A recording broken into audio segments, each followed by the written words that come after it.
Hello student. तो आज मैं धनंजय सर क्लासेस में आपको class 10 height and distance NCERT से रिलेटेड क्वेश्चन में बताने जा रहा हूँ। हाइट एंड डिस्टेंस में स्पेशली आपका विशेष तौर पर जो यूज़ होने वाला है उसके बारे में मेंशन कर दे रहा हूँ।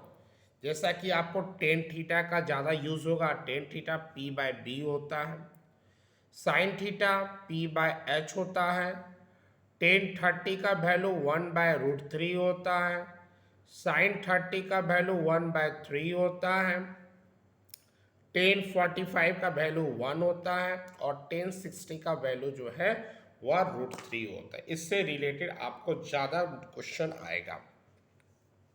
पहला जो क्वेश्चन है, एक सर्किस आर्टिस्ट है और एक 20 मीटर लंबा रस्सी जो है उसके ऊपर क्लाइंब कर रहा है और वह रस्सी जो है वह tightly stretch and tight from the top of the vertical pole. जैसा कि आप फिगर देख रहे हो कि ए बी एक पोल है और ए सी हमारा क्या है, तो रोप है। तो इस पोल में इस रस्सी को यहाँ पर बांध दिया गया और दूसरा भाग रस्सी का जो है वह ग्राउंड के पास है। तो इस ग्राउंड से इस पोल का जो टॉप है वह एंगल कितना बना, तो एलिवेशन कितना बना, तो 30 डिग्री। तो बताना इस पोल का हाइट क्या होगा। तो मैंने लिख दिया लेंथ ऑफ द रोप, रस्सी का लंबाई कौन है, तो ए सी है और उसका वैल्यू कितना दिया, तो 20 मीटर। Angle A C B that means ये थीटा कितना है, तो 30 degree. Height of the pole आपको फाइंड आउट करना, दैट मीन्स ए बी है।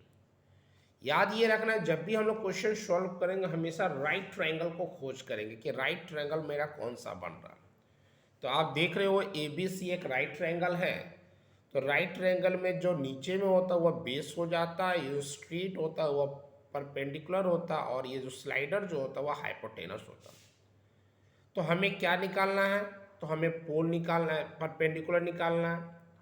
दिया हुआ क्या है, तो हाइपोटेनस है, दैट इज पी और एच का यूज करेंगे। तो पी और एच से यूज हमारा फॉर्मूला क्या है, तो साइन थीटा।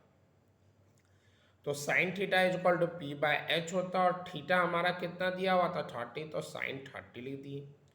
परपेंडिकुलर क्या है, तो फिगर के हिसाब से ए बी है, तो ए बी मैंने लिख दिया और बेस और हाइपोटेनस क्या है, तो ए सी मैंने लिख दिया। साइन 30 का वैल्यू कितना होता है मैंने मेंशन कर दिया 1/2। ए बी हमें नहीं मालूम है और हमारा कितना दिया हुआ, तो 20 दिया हुआ। क्रॉस मल्टीप्लाई करोगे तो 2ab is equal to 20, that means A B is equal to 20/2, that means 10 metre. That means हमारा जो पोल है जिसे रस्सी को बांधा गया उसका लेंथ कितना है, तो उसका लेंथ जो है वह 10 मीटर है। नंबर 2 बोल रहा है एक ट्री है जो तेज आंधी के कारण वह उसका जो कुछ भाग जो है वह टूट जाता है और टूट जाने के बाद उसका जो टुकड़ा है उस पेड़ से अलग न होकर उस पेड़ से अटैच होते हुए ग्राउंड की ओर चला जाता है। जैसा कि आप फिगर देख रहे हो कि बी और डी, बी डी हमारा एक ट्री है और ए पॉइंट से वह टूट जा रहा है और टूटने के कारण ये जो एडी है वह ग्राउंड में जाकर टच हो जा रहा है। तो ए जहाँ है वहीं पर ए है, लेकिन ये डी जो है वह सी के पास चला जा रहा है।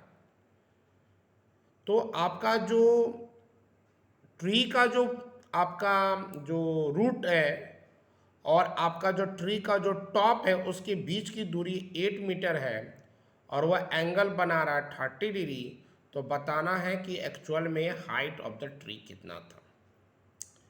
तो सबसे पहले मैंने क्या किया, एक स्ट्रेट लाइन दिखा दिया जो ट्री का काम किया और ए पॉइंट दिया जहाँ से पेड़ टूटा और वह गिरा है, तो मैंने इसे स्लॉप बना दिया, स्लाइड बना दिया और इसको ट्रायंगल बना दिया। तो मैंने लिखा height of the tree that means B D है, जितना बड़ा ए डी का टुकड़ा टूटा है वही ए सी जो गिरा है बराबर है। बी सी हमारा 8 मीटर दिया हुआ, थीटा हमारा 30 डिग्री दिया हुआ।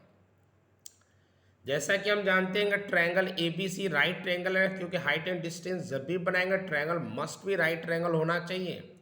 तो ए बी सी हमारा राइट ट्रायंगल है और आप देखो ध्यान से, तो हमारा हाइपोटेनस हमारा बेस दिया हुआ है और इसको लेकर चलेंगे तो पी और बी से रिलेटेड हमारा टेन थीटा होता है, तो tan theta is equal to P by B होगा, और थीटा हमारा 30 है तो tan 30 is equal to A B by B C होगा। टेन 30 का वैल्यू कितना होता है, जो कि ऊपर में मैंने मेंशन कर दिया, टेन 30 का वैल्यू 1/√3 होता है। ए बी और बी सी हमारा क्या दिया हुआ, 8 दिया हुआ।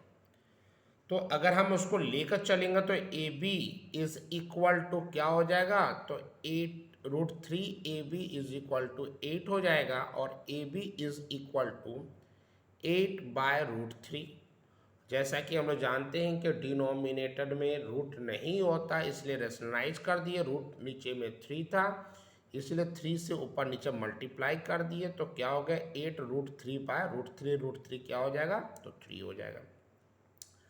अब हम लोग आ जाते हैं किस ट्रायंगल में, तो आप ध्यान दो कि हमारा जो नेक्स्ट ट्रायंगल है वह ट्रायंगल आपका उसी ट्रायंगल का यूज़ करेंगे, लेकिन हमारा ये P मालूम हो चुका है, B मालूम हो चुका है, इस H को निकालना है। तो आप पाइथागोरस थ्योरम का भी यूज़ कर सकते हो।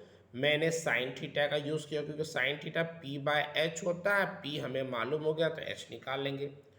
तो sine theta is equal to P/H, और थीटा कितना है, तो 30 है, तो sine 30 is equal to P क्या है, तो AB, और H क्या है, तो AC। तो साइन 30 का वैल्यू मैंने ऊपर में मेंशन कर दिए हूँ, साइन 30 का वैल्यू 1/2 होता है।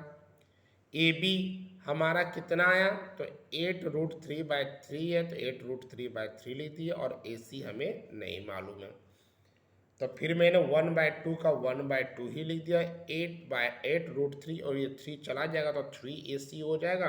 क्रॉस मल्टीप्लाई करेंगे तो 3AC इज इक्वल टू 16√3, और AC इज इक्वल टू क्या हो जाएगा, 16√3/3।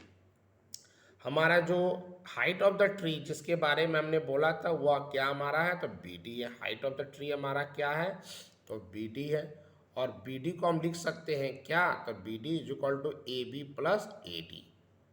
AB कितना हमारा है, तो AB का जो हमने वैल्यू निकाला है वह AB का वैल्यू जो है वह कितना निकल गया, 8√3/3 है, तो मैंने 8√3/3 लिख दिया। AD का वैल्यू कितना, क्योंकि AC और AD दोनों आपस में बराबर है, तो AC के जगह हम AD लिख दिए, तो AD का वैल्यू कितना है, तो 16√3/3 है। आप LCM निकालोगे तो 3 हो जाएगा, 8√3 प्लस 16√3, और सॉल्व करोगे 24√3/3, डैट मीन्स 8√3, डैट मीन्स हमारा जो ट्री था उसका एक्चुअल हाइट जो था वह क्या था, 8√3 मीटर। तो आज के लिए इतना।